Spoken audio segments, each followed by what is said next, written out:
جی ہمارے رپورٹر ہیں ندیم شہزاد صاحب اس وقت کراچی سے ہمارے ساتھ، تو ان سے بات کر لیتے ہیں۔ السلام علیکم ندیم صاحب۔ جی وعلیکم السلام۔ اچھا بھیا کیا حال ہے، اور یہ بتائیے کہ یہ اتنی رپورٹیں آتی جا رہی ہیں یار، یہ رپورٹی میں حقائق کہیں گمی ہو گئے ہیں۔ ایک رپورٹ جو ہے وہ کوئی بات کہتی ہے، ایک رپورٹ کوئی اور بات کہتی ہے، یہ ہو کیا رہا ہے؟ جی آئی ٹی کے حوالے سے دیکھیں جی، علی زیدی جو کہ بحری امور کے وزیر تھے، انہوں نے ایک درخواست دائر کی تھی کہ ان کی جی آئی ٹی پبلش کی جائے، اور اس کے بعد اب جی آئی ٹی پبلش کرنے کا مرتضی وہاب جو سندھ گورنمنٹ کے ترجمان ان کی جانب سے اعلان بھی کر دیا گیا باقاعدہ طور پر کہ اب ویب سائٹ پر پیر کو اپلوڈ کر دی جائیں گے۔ اب 2 جی آئی ٹی جو اس کے اپلوڈ تو کی گئی، لیکن نثار مورائی کی جو جی آئی ٹی ہے اسے روک دیا گیا ہے۔ اس پر اب اس جی آئی ٹیز کی جو رپورٹ پبلش کی گئی اس پر تحفظات ضرور ہیں کہ عزیر جان بلوچ کی جی آئی ٹی کی اگر بات کی جائے تو عزیر جان بلوچ گینگسٹر تھا، جس پر اس وقت تمام تر ملبہ جو ہے عزیر جان بلوچ کے ساتھ اس وقت کے وزیر داخلہ جو ذوالفقار مرزا ان پر ڈال دیے گئے۔ لیکن دیکھا جائے تو وہ حکومت کے اس وقت بھی حصہ تھے۔ عزیر جان بلوچ نے جتنے بھی ماورا قتل کیے، گینگ وار بتہ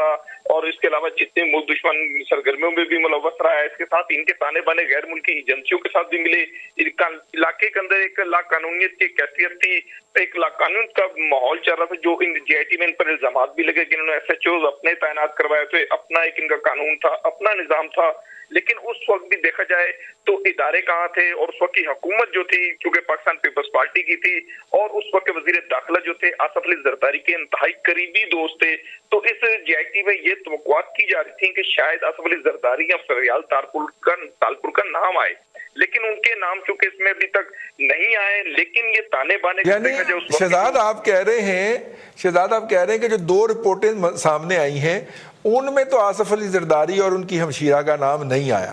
تیسری میں ہو سکتا ہے، آپ یہ فرما رہے ہیں؟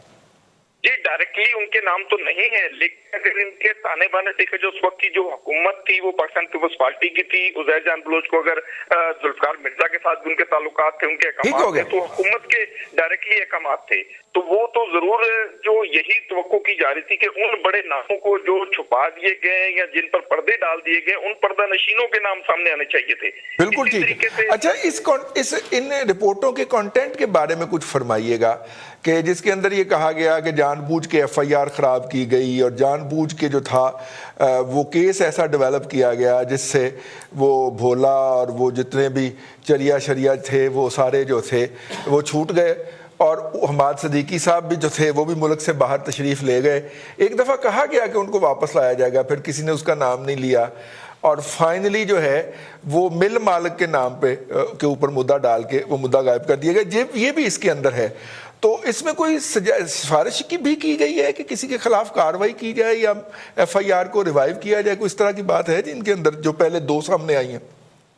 جی اس حوالے سے تو جو جی آئی ٹیز اس وقت مرتب کی گئی یا جو تشکیل دی گئی تھی کمیٹی، اس وقت اثر رسوخ چونکہ حکومت کا تھا، اس وقت پاکستان پیپلز پارٹی اگر عزیر جان بلوچ کی جو گینگسٹر تھے ان کی جی آئی ٹی پہ اگر بات کر لی جائے تو اس وقت چونکہ پاکستان پیپلز پارٹی کا فل حکومت تھی وفاق میں صوبوں میں، تو اس جی آئی ٹیز کے جو نتائج تھے اس طرح تو اخذ نہیں ہو سکے۔ پھر ان کی جانکاری کس حد تک تھی کہ کراچی کے اندر دیکھا جائے تو بالکل قانون نام کی کوئی چیز نظر ہی نہیں آتی تھی۔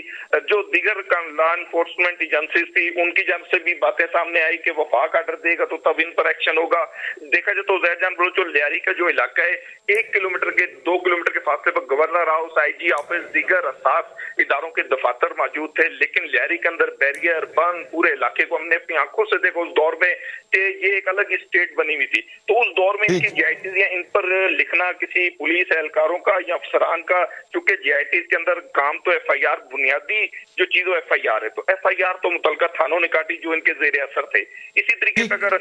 بلدیہ فیکٹری کی بات کی جائے تو بلدیہ فیکٹری سائٹ ایریا کے اندر اس کا سائٹ 2 کے اندر اس کا ایف آئی آر درج ہوئی تھی، وہ تھانہ اور ان کے متعلقہ جو اوپر افسران تھے، کیونکہ شہری حکومت ایم کیو ایم کی تھی، ایم کیو ایم لندن کا ایک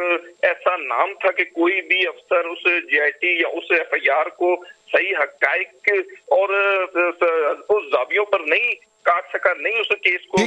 پٹ آن کر سکا، کیونکہ ایم کیو ایم کے حوالے سے اگر میں آپ کو بتاؤں اس جی آئی ٹی کے حوالے سے کہ اس پر وہ بڑے بڑے نام تھے، رحمان بولا، حماد صدیقی، زبیر چریا،